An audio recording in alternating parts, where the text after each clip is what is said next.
Hi అండి. ఈ crank bars ఇవి స్లాబ్కి వేస్తారు కదా, ఇట్లా బెండ్ చేస్తే స్లాబ్ చాలా స్ట్రాంగ్గా ఉంటుంది. వీటిని క్రాంకింగ్ బార్స్ అంటారు. ఇలా చుట్టూ మనకి రూమ్లో 4 సైడ్లు ఇలా బెండ్ చేస్తారు.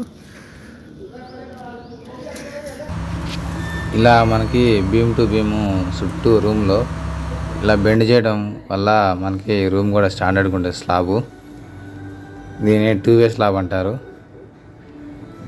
క్రాంకింగ్ బార్స్ 2-వే స్లాబ్ అంటారండి.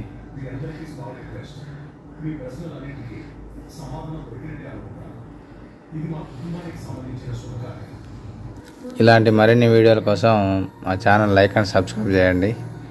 మీకు ఇంటి నిర్మాణంలో ఇలా చిన్న చిన్న టెక్నిక్స్ అన్నీ నేను మా ఛానల్లో అప్లోడ్ చేస్తూ ఉంటాను.